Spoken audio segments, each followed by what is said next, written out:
Ailments. Indecision. Have you ever felt paralyzed by indecision? This was the first major turning point in Napoleon Hill's life.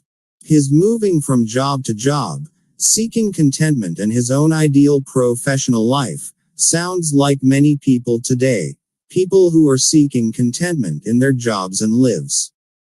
Hill's predicament was, by his own admission, self-inflicted.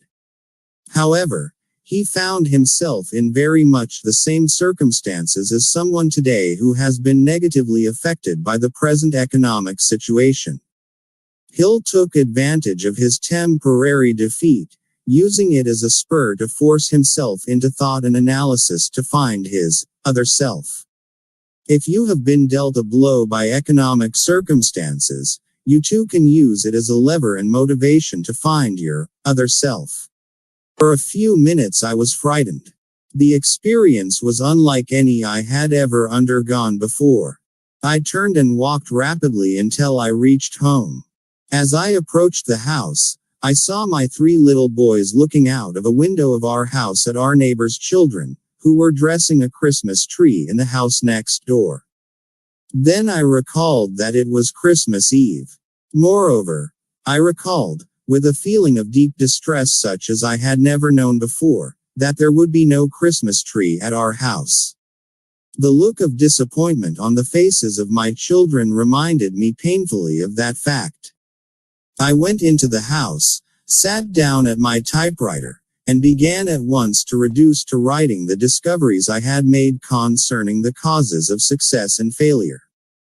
As I placed the first sheet of paper in the typewriter, I was interrupted by that same strange feeling which had come over me out in the country a few hours before, and this thought flashed into my mind: your mission in life is to complete the world's first philosophy of individual achievement. You have been trying in vain to escape your task, each effort having brought you failure. You are seeking happiness. Learn this lesson, once and forever, that you will find happiness only by helping others to find it. You have been a stubborn student. You had to be cured of your stubbornness through disappointment. Within a few years from now, the whole world will start through an experience which will place millions of people in need of the philosophy which you have been directed to complete. Your big opportunity to find happiness by rendering useful service will have come. Go to work, and do not stop until you have completed and published the manuscripts which you have begun. I was conscious of having arrived, at last, at the end of life's rainbow, and I was happy. Doubt makes its appearance. The spell, if the experience may be so called, passed away. I began to write. Shortly thereafter my reason suggested to me that I was embarking upon a fool's mission. The idea of a man who was down and almost out presuming to write a philosophy of personal achievement seemed so ludicrous that I laughed hilariously, perhaps scornfully. I squirmed in my chair, ran my fingers through my hair, and tried to create an alibi that would justify me in my own mind in taking the sheet of paper out of my typewriter before I had really begun to write, but the urge to continue was stronger than the desire to quit. I became reconciled to my task and went ahead. The urge to continue was stronger than the desire to quit. Remember that time when you wanted to quit, but something drove you to keep going. It may have been your other self. Looking backward now, in the light of all that has happened, I can see that those minor experiences of adversity through which I had passed were among the most fortunate and profitable of all of my experiences. They were blessings in disguise because they forced me to continue a work which finally brought me an opportunity to make myself more useful to the world than I might have been had I succeeded in any previous plan or purpose. For almost 3 months I worked on those manuscripts, completing them during the early part of 1924.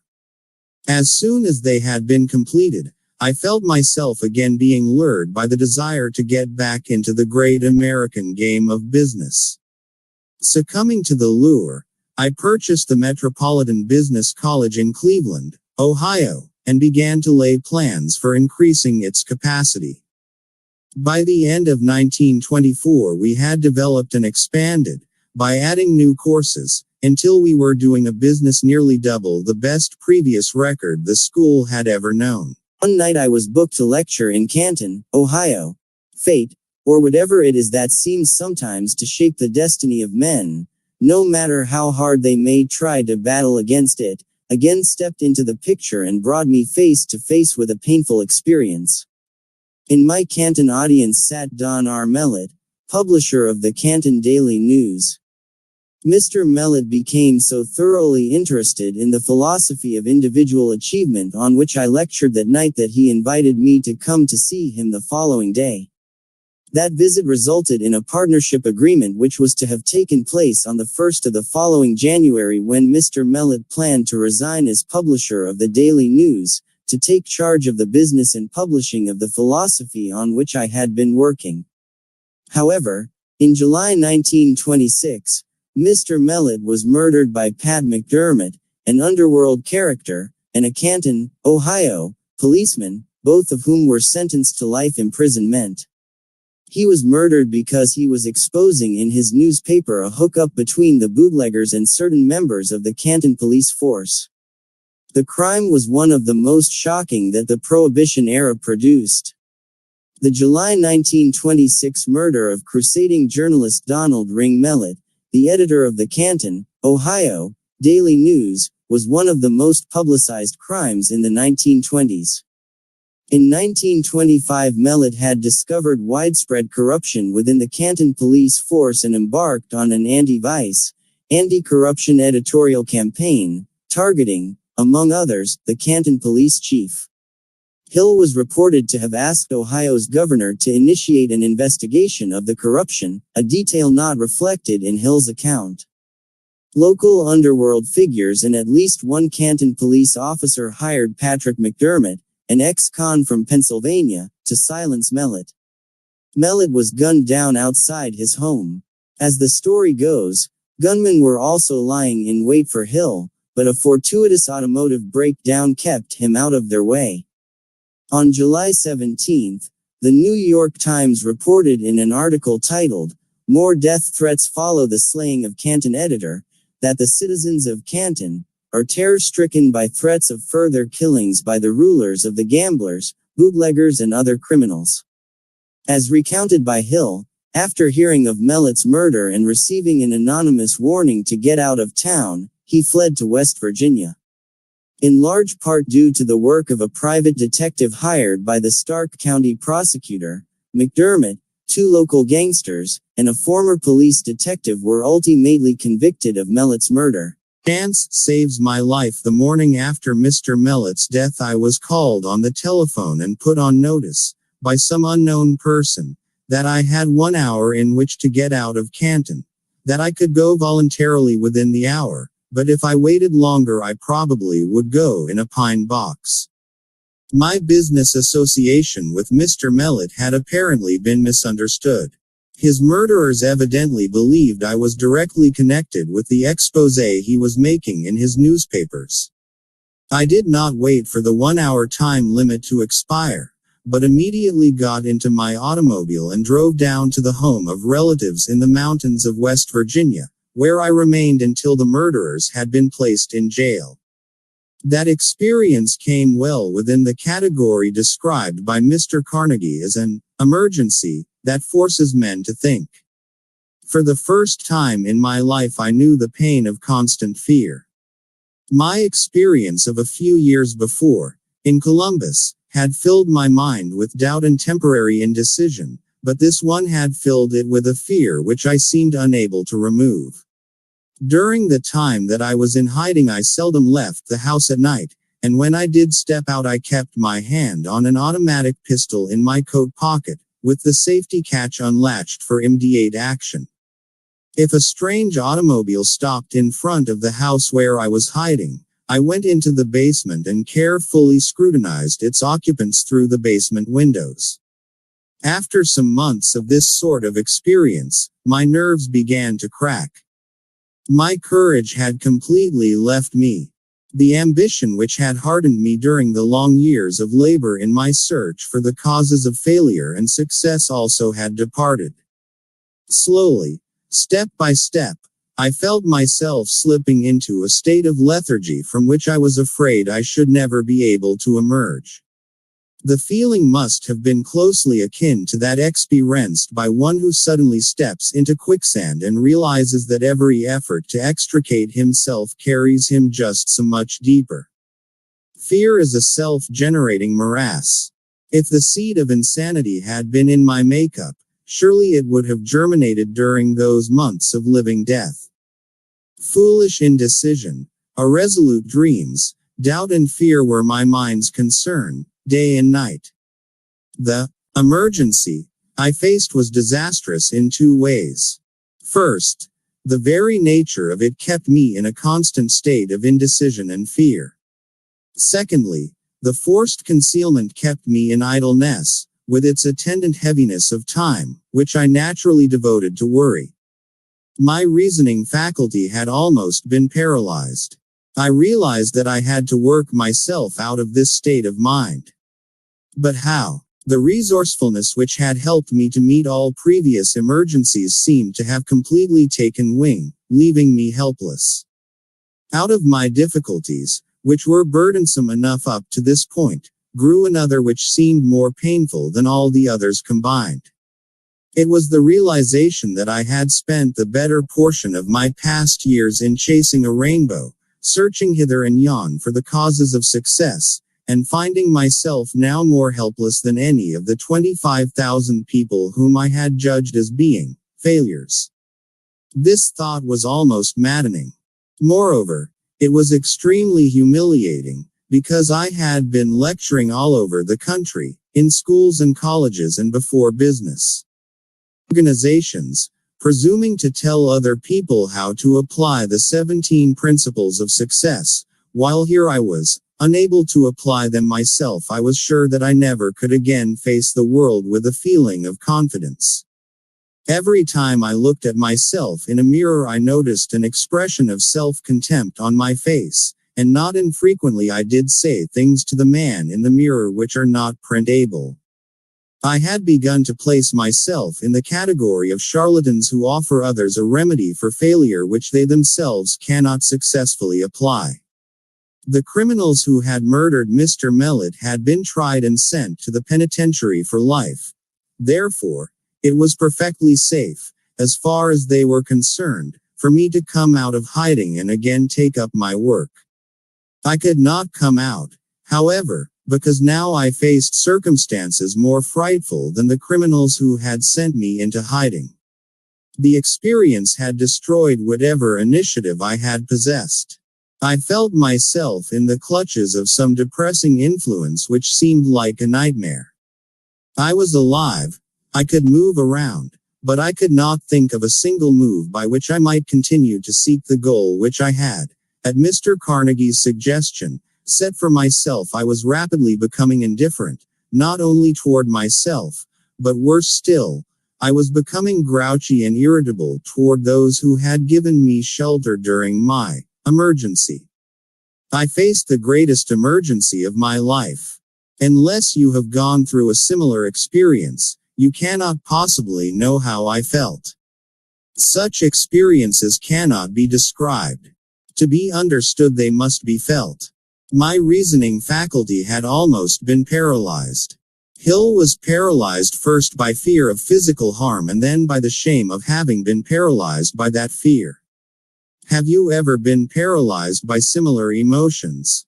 When you are faced with your own emergency, fear can either motivate you or paralyze you. By recognizing that you have a choice and reacting positively to your fears, you can permanently change your life for the better. Many people today may be experiencing the same feelings of anger followed by irritability and the debilitating feeling of indifference. They feel discouraged and lack self-confidence due to uncertainty in their financial situation or personal lives.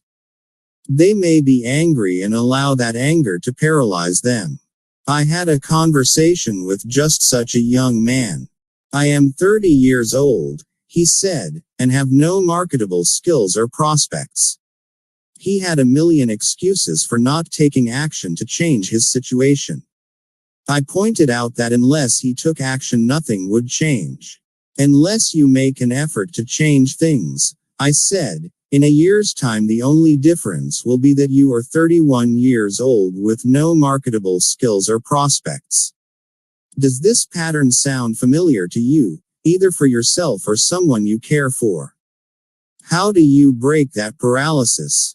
Napoleon Hill now shares how he overcame his fear and indifference and found the hope, inspiration, and motivation to recover and create success in his life. The most dramatic moment of my life, the turn came suddenly, in fall 1927, more than a year after the Canton incident. I left the house one night and walked up to the public school building, on top of a hill above the town. I had reached a decision to fight the matter out with myself before that night ended. I began to walk around the building, trying to force my befuddled brain to think clearly. I must have made several hundred trips around the building before anything which even remotely resembled organized thought began to take place in my mind. As I walked, I repeated over and over to myself, "There is a way out and I am going to find it before I go back to the house." I must have repeated that sentence 1,000 times. Moreover, I meant exactly what I was saying. I was thoroughly disgusted with myself, but I entertained a hope of salvation. Then, like a flash of lightning out of a clear sky, an idea burst into my mind with such force that the impulse drove my blood up and down my veins. This is your testing time. You have been reduced to poverty and humiliated in order that you might be forced to discover your other self. If today's economic times have dealt you a blow, moving you toward poverty, embarrassing you, or damaging your self-confidence, consider it a test, just as Napoleon Hill did in the late 1905 and early 1930s. Force yourself to discover your other self. By working through the low points in your life and persevering, you can gain the insight needed to succeed. For the first time in years, I recalled what Mr. Carnegie had said about this other self pound. I recalled now that he said I would discover it toward the end of my labor of research into the causes of failure and success, and that the discovery issue ally came as the result of an emergency, when men are forced to change their habits and to think their way out of difficulty. I continued to walk around the schoolhouse, but now I was walking on air. Subconsciously, I seemed to know that I was about to be released from the self-made prison into which I had cast myself. I realized that this great emergency had brought me an opportunity, not merely to discover my other self, but to test the soundness of the philosophy of achievement which I had been teaching others as being workable. Soon I would know whether it would work or not. I made up my mind that if it did not work, I would bum the manuscripts I had written and never again be guilty of telling other people that they were the masters of their fate, the captains of their souls. Hill is paraphrasing from the poem Invictus, published in 1888 by William Ernest Henley, 1849–1903. Out of the night that covers me, black as the pit from pole to pole, I thank whatever gods may be for my unconquerable soul. In the fell clutch of circumstance I have not winced nor cried aloud. Under the bludgeoning one of chance my head is bloody, but unbowed.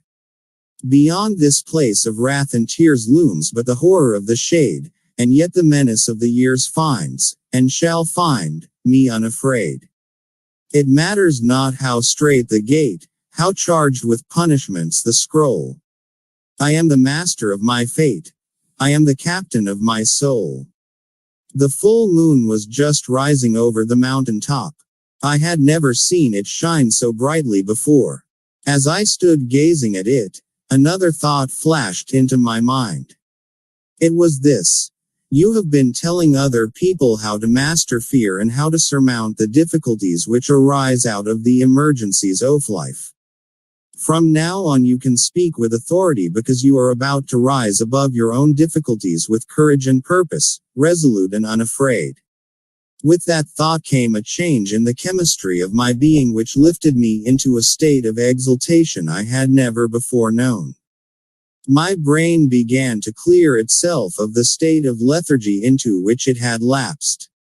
My faculty of reason began to work once more.